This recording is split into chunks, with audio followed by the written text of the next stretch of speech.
Welcome to another episode of the Cantina of Comics. Today we're going to show you a drink that will come in handy when you are co-piloting the Millennium Falcon. And it all begins War of the Bounty Hunters.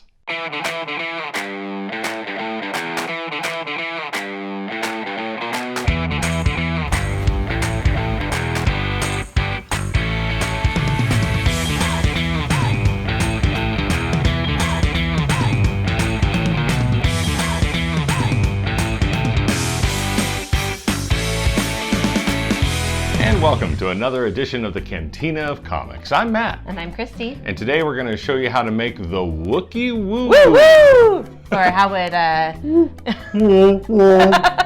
Wookie. All right, so what do we need to make a Wookie Woo Woo? First we're going to put some ice in our glasses. Okay, that seems pretty easy to do. I think I could even do that. You probably could do that.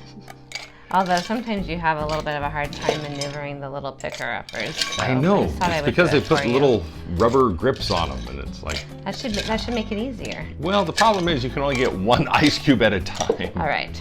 Okay. All right, so now we need an ounce of vodka, and we're using whipped cream. Whipped cream. So just one shot glass full of the vodka per glass. And then things are getting a little peachy. This one's mine, because I put more than a Oh, that one's yours? We know how you don't care for alcohol that much, so we'll just put that one there. Okay. This is peach schnapps. And how much do we put of the peach schnapps? Ooh. Got another whipped cream on my finger. There, one. So just a half. Okay. And then 4 ounces of the cranberry juice. So I would not measure it out. We don't have a 4-ounce shot glass, do we? That could get a lot of people in trouble. Yeah. So probably just to like where it starts to get smaller. Okay, say when. Stop. Oh, that doesn't seem like a whole lot. That doesn't seem like 4 ounces. Okay, you can do more because you know you'll want more. I want to thin it out a little bit. Okay, but and not as much for yours. I'll tell you when. Okay, how's that? Okay, that's good. No. That's good.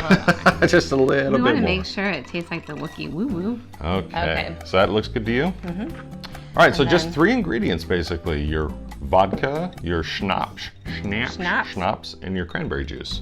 And then a lime wedge to fall off the side. Lime wedge? Because basically that's what it's going to do. Okay, so I'm going to try. What are you going to do, fancy? Whoops, bloop. There it goes.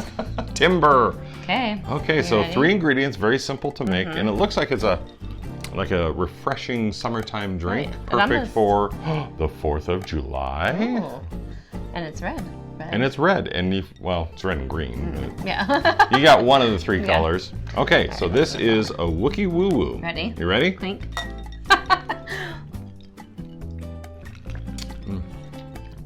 That is good. I like that. That's good. Yeah. And now, do you like yours? I like mine with a lot of the cranberry because sometimes the vodka can get a little overpowering. Well, and actually the peach schnapps is pretty powerful too. So yeah, that's good.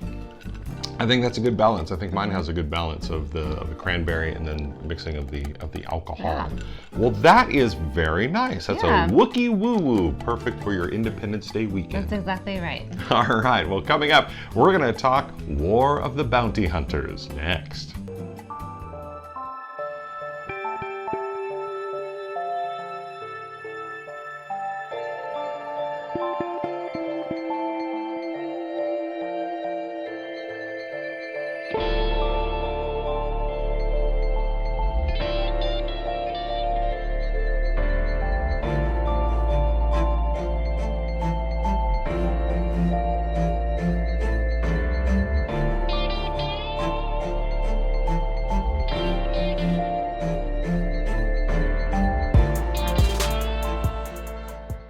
And welcome back to the Cantina of Comics. Today we're talking about one comic, a big comic. This is War of the Bounty Hunters, Alpha Precious Cargo. This issue is written by Charles Soule with pencils by Steve McNiven and colors by Laura Martin. The big summer Star Wars crossover event from Marvel has arrived. This story starts with this issue right here and runs through Star Wars, Darth Vader, Dr. Aphra, and bounty hunters. War of the Bounty Hunters Alpha begins with Boba Fett transporting the carbonized carcass, he's still alive, of Han Solo to Jabba the Hutt. But of course, nothing is ever simple, as the carbonite matrix Han is frozen in is unstable. So Boba Fett makes a pit stop on Nar Shaddaa to visit a basilisk doctor named Raygon. Boba Fett doesn't happen to have the credits necessary to pay the good doctor to stabilize Han Solo, so he heads out to the fights on Nar Shaddaa to take out the current champion, Wyrman Lictor, who is a giant spider creature? Fett moves up the rankings until he is face to face with the current champion. Of course, Boba Fett wins and heads back to the doctor, only to find that someone or someones has taken the carbonite block containing Solo. And now here are my quick takes on War of the Bounty Hunters Alpha. We get to see all sorts of familiar creatures like Doc Ragan, who's a basilisk like Dex from Dex's Diner in episode 2. Well, what do you know? We also get to see a Yarkoro like Selt Marie, aka Yakface, a Paloic like Sai Snoodles, a Duros, well, just his head, and even a Kowakian monkey lizard. Boba Fett has to change his identity to enter the fights, and boy do I need that Black Series figures right now, thank you very much. The art by McNiven depicting the final boss battle is just about perfect, very action heavy without getting lost in the back and forth. But what about Kanji Club? We get to see Fett interact with them too. And all hail the Beskar Brawler. Now, what did you think of War of the Bounty Hunters Alpha? You can go to youtini.com/discord and let us know what you think. And don't forget, every Wednesday, it's the Cosmic Force, talking all things comics in the Star Wars universe.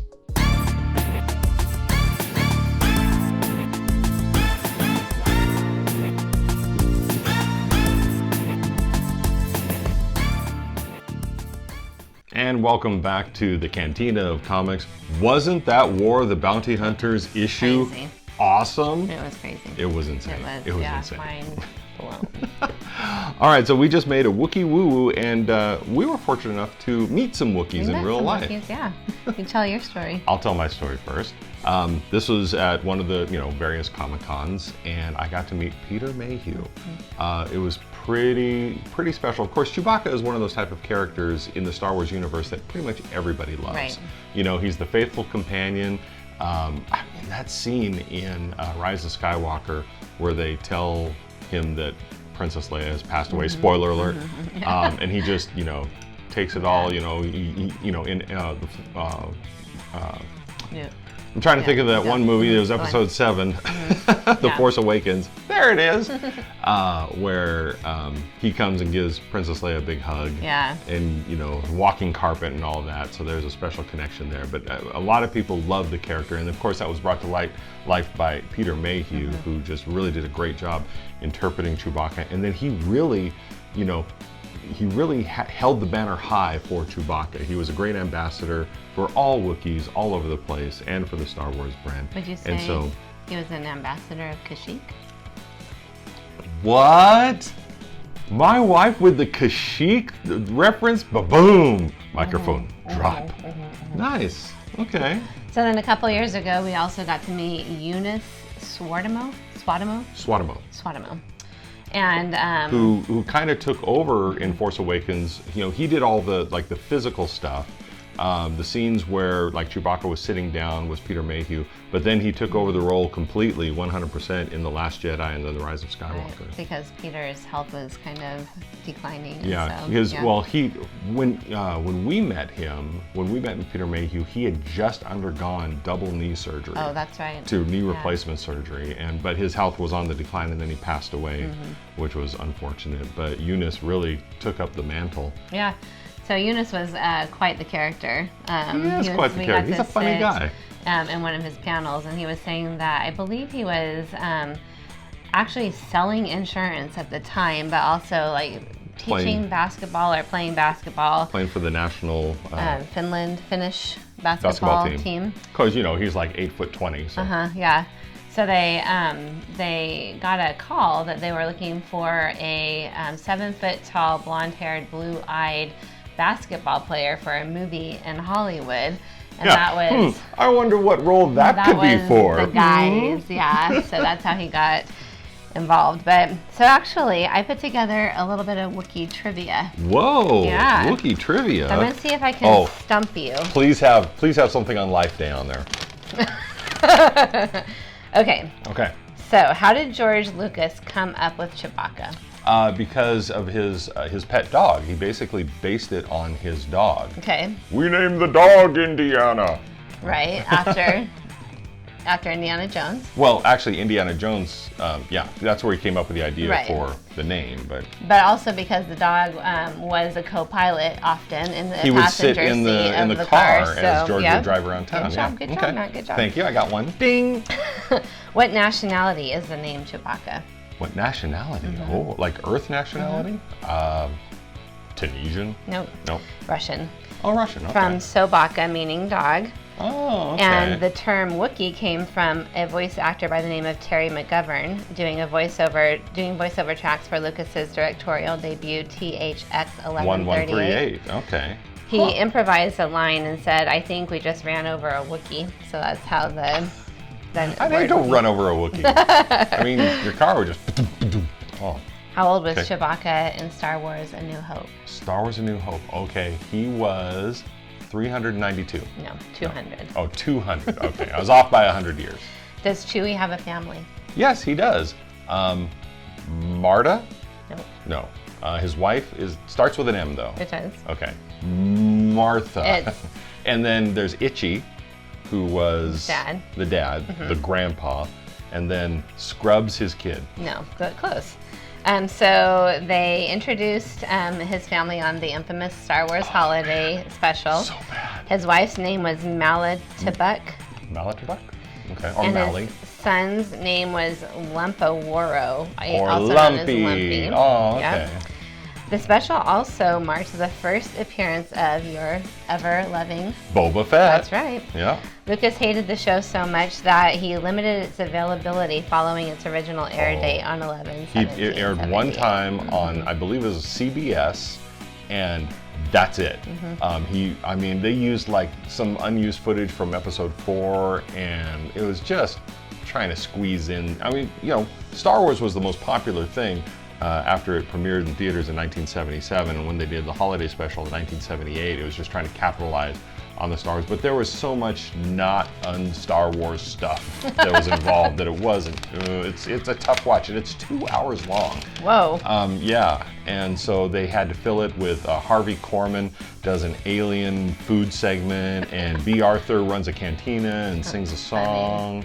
Art Carney is in it. He does an okay job, but yeah, Lumpy and Itchy. Itchy has some issues with some hologram VR material. So. Okay, one last fun fact. Okay, fun fact. Wookiees have always got your back. Yes. They put honor and friendship above all other virtues. Nice. I would believe that. Like you said, they have a lot of, basically they're bipedal furry dogs. They are. In the Star Wars universe. And so I think that's one of the reasons why everybody loves Chewbacca, is because he's that faithful companion, faithful friend. Yeah. Here's another fun fact. Okay. Did you know that in Return of the Jedi, it really was supposed to be the planet Kashyyyk, where all the Wookiees live, that was supposed to be the battle, but instead they already determined that Wookiees can fly spaceships and can communicate, so they had to make little furry teddy bears called Ewoks. Yes, All right, well, there's all you need to know about the Wookiee and the Wookie Woo Woo. So we appreciate you watching this episode, and if you have an idea for maybe a drink you'd like us to make, just leave us a message in the comments down there and let us know, and maybe we'll make it on a future episode. Yes, that's fun. And we'd appreciate it if you would give us a thumbs up, if you'd subscribe to the Youtini YouTube channel, and if you would click the notification button, that big old bell, to let you know when Youtini posts a new video. So, on behalf of Kristi and myself, thank you for watching, and remember, keep on reading and keep on drinking. Thud, thud, thud. My best Wookiee.